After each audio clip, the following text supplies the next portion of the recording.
Humans of the cardboard, welcome back to Just Nuts, guys. We have the final Malice card in front of us for the first wave of the new archetype based on Alice in Wonderland. I believe it's more based on the book than the movie, which makes sense because I think there's more that they can do with that, because I'm sure there's a little more in-depth with the book, and they can play with more different characters there. Whatever.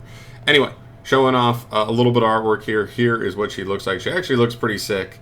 Almost like a white princess dress, but then also just holding swords, which is cool. So, like her design, I don't know enough about the book to know what character she is supposed to be a reference to, but she looks sick.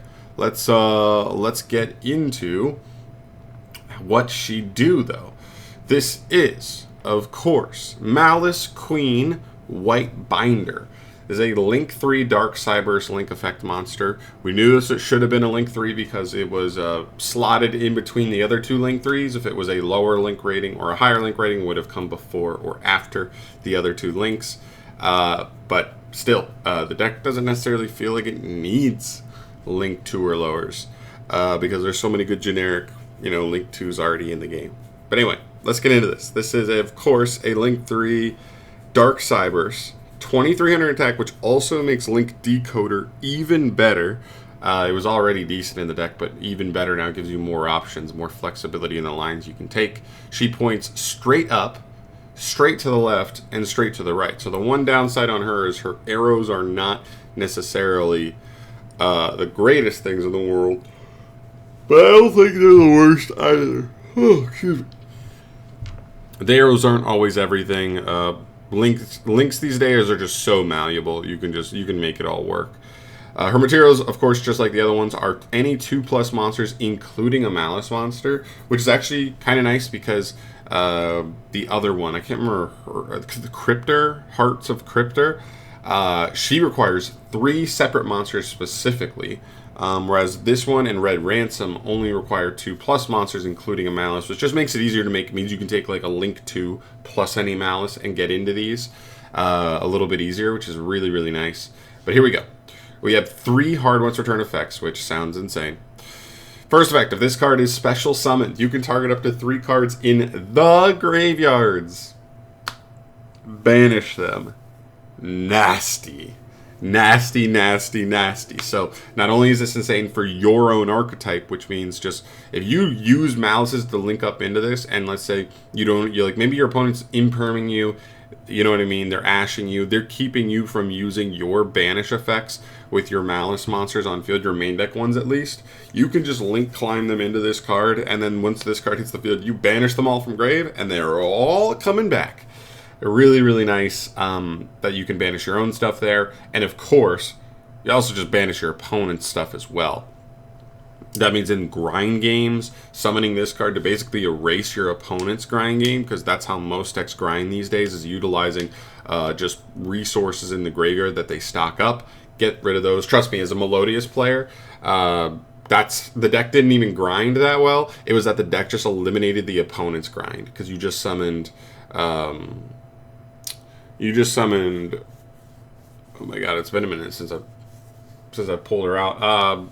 Whatever, the one that just banishes 3 cards from your opponent's grave. There you go. Same exact thing, kind of. Very, very strong. I just love that it hits either graveyard. I love that there's utility in hitting either graveyard. That is a really strong first effect. And this deck has the ability to summon this on the opponent's turn as well as your own. So being able to theoretically banish 3 every turn, really scary. Second effect, during your main phase, you can set 1 Malice trap from your deck or graveyard. Oh man, that's so good as well. So, man, okay. That's so good. That's so good, because the only way to get access to the traps so far was the main deck girl, White Rabbit. And now we have just an extra deck tool. If we can just link climb up into this, we can just also get access to one of the traps. And because we're a trap or a link monster ourselves, the traps should already be getting their bonus effects. Because I think all 3 of the traps basically say, like, do something, But if you also control a Malice Link monster when you activate them, you can you get like a bonus effect. I know there's one that just like banishes a card your opponent controls. I think one of them also just like draws you a card. Like you get those bonus effects like really consistently now because of this card. And also don't forget the traps can be activated the turn they're set by banishing a Malice you control, which would be this card. And of course, the third effect on this card just says, if this card becomes banished, pay 900, special summon it, then you can draw one card. This card's nasty. I'm not even going to lie. I'm not even going to cap with you guys. Coming into this final card, I was like, I don't think we need that much. I think the rest of the archetype already seems pretty solid. Like, I guess we can ask for some utility. And honestly, that's exactly what we got. We got a card that kind of does a little bit of it all, right? Where this card can be utilized as an interruptive card in the fact that like turn 1, we can set this card up by like summoning this, right? Using it to set a trap, which could theoretically help us push into stronger boards and set up more interruptions. And if we're able to set up one of the traps that can just quick banish this card on the opponent's turn, this card comes back, drawing you a card, potentially drawing a hand trap, some non-engine, yada yada. And then this card is also triggering to banish 3 cards from grave. So, like, as far as board setup, this card does make the board stronger for sure. It's an engine card that like just get to this, and this is getting us further and further by getting us another Malice trap, and of course just another name that comes back, and the bonus effect is good. I like this card a lot. I really think this card has a lot of different, ways that this card is useful. I think it's good going first. I think, obviously, like I said, in the grind. So even going second, like breaking into a board with how grindy modern-day Yu-Gi-Oh decks are, this card actually could be super huge for the deck, and just that, we've seen how Snake Eye works, right? Even if you break their initial board, they grind so hard that a lot of times you die on the crackback. This card almost single-handedly makes this deck actually like a good matchup versus Snake Eye, because it means you can play stuff like board breakers, right? You'd be able to just play a board breaker that breaks most of that board, and if you just make this card, you're going to erase most, like 80% of their grind game. You're going to manage the 3 most important cards in their graveyard, and then they're going to be sitting there going, dang, what do I do? Like, how do I play against this now? I can't really do much next turn. It's basically whatever they're top decking or already had left in hand. So really, really cool. This card's nasty. This card's really nasty. I didn't know what I was looking for in this final card, but this is it. This card makes Malice legitimately scary. I thought Malice looked like solid out the gate. This card might actually be enough to get it all the way there with the first wave, but we'll see. And then, of course, we're going to see more cards for this archetype down the line. All I want to see at this point is maybe one more good spell, because the link that searches the spells, we only have one good spell, so if you hard open it, it does make that search a little bit redundant and useless.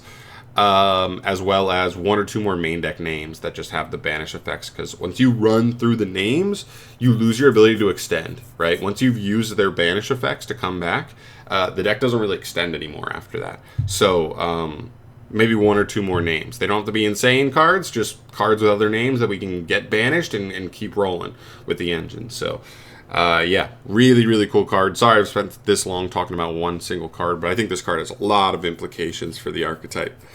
Anyway, really hype. Let me know your thoughts down below. I know this was already like the most popular archetype from this deck build pack so far.